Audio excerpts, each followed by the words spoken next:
Why is China in such trouble? Why is the collapse of their economy so strongly tied to the real estate market? How can an investor benefit from China's collapse? Hang on.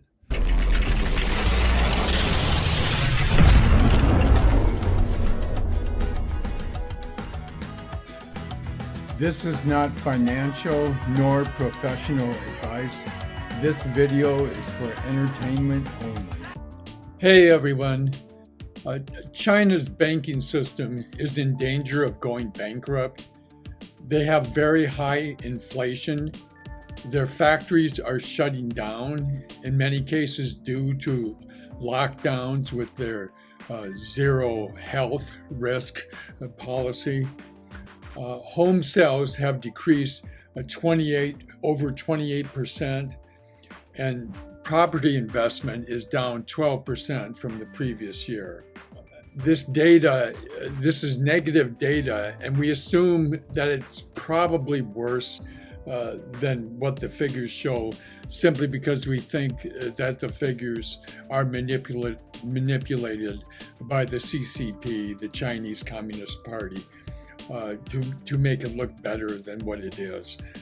So we have our doubts about how favorable or the degree of the collapse is probably worse than what we're seeing. And one thing that points to this is how the Chinese banks are very lenient about loaning money to people that want to buy property. They're encouraging people that own property to buy another property and giving loans on very lenient terms. If people have 2 or 3 properties, they still want you to buy more property because the Chinese government is doing all it can to prop up the economy because the real estate is such an important part of their economy. One thing that's unusual, not unusual, but different from the United States, is that when they're building a property, people start paying on the property before it's completed. And I've noticed that people in the United States are starting to do that. And I think that's very unwise. What's going to happen is you're going to put down a down payment, and then it's going to take a while for the property to be built, and the property won't be worth as much probably in this crash of everything situation. And then you have already committed to a higher price, plus you put this down payment down. Well, what you're going to do is you're not going to follow through because the market's gone down significantly, and then you lose your down payment. So it's most wise to buy properties that have already been built, of course. But this is why you have these acres of empty buildings in China. They built these buildings on the promise that yes, you can start paying your mortgage now before they're completed, and we will complete them. But that hasn't always been the case. What's happened is people see that, hey, we're paying for a property, and the real estate market is in trouble, and they're probably in economic difficulties themselves, and they stop paying on the mortgage. And so the builders, seeing that everything's going down and not receiving the mortgage, I call them pre-mortgage payments, not receiving the pre-mortgage payments, simply quit building. And so you have these acres and acres of empty buildings across China. About half of China is in severe drought, and this affects them in many ways. It affects the transport of goods. The Yangtze River is a very major river in China, and that river is literally drying up to the point they're having trouble using it to transport things. And also, China relies on hydroelectric power a lot. And the water levels are going down on these dams to the point where they can't generate as much hydroelectric power as they used to. So this makes the cost of goods more expensive because the cost of electricity goes up, which makes things worse, which makes inflation higher. The United States is getting less and less motivated to trade with China. And that's because the Defense Department suspects that within 3 or 4 years, and maybe even shorter than that, China is likely to invade Taiwan. And that's a lot of semiconductors are made in Taiwan.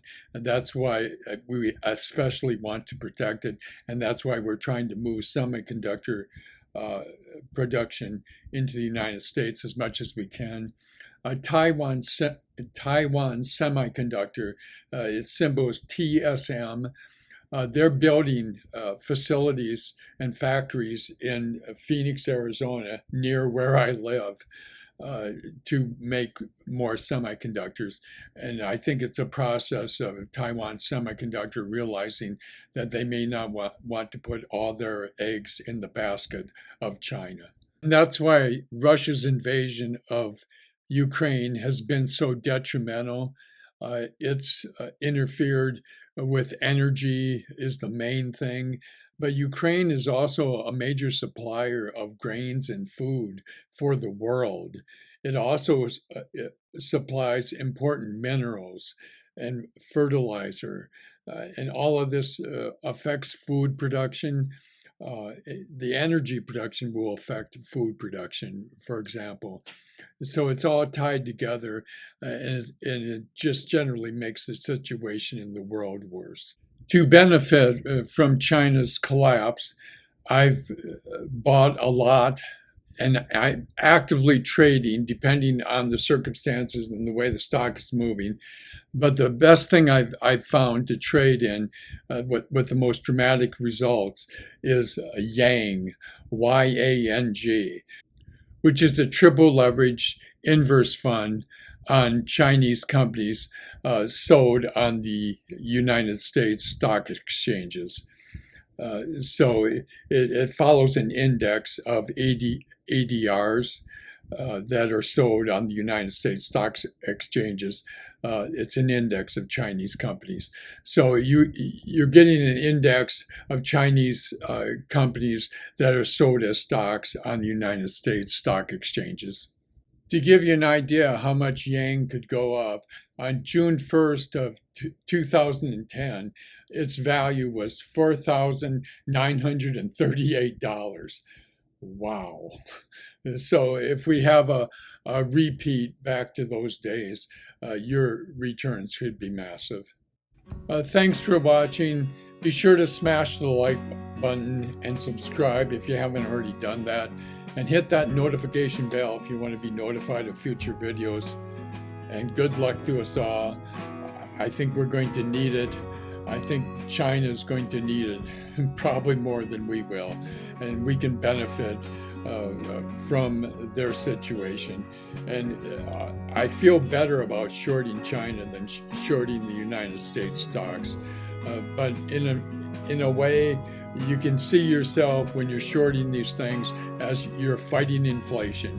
And remember, when you short something with an inverse fund, you're making a promise you're going to buy the stock back later. So when it hits bottom, or you think it's hit bottom, you're going to sell it, which that's why these things have such an explosive liftoff from the bottoms, is that the short sellers have to buy the stock back, which propels the market forward in an explosive way. So it ends up being a good thing.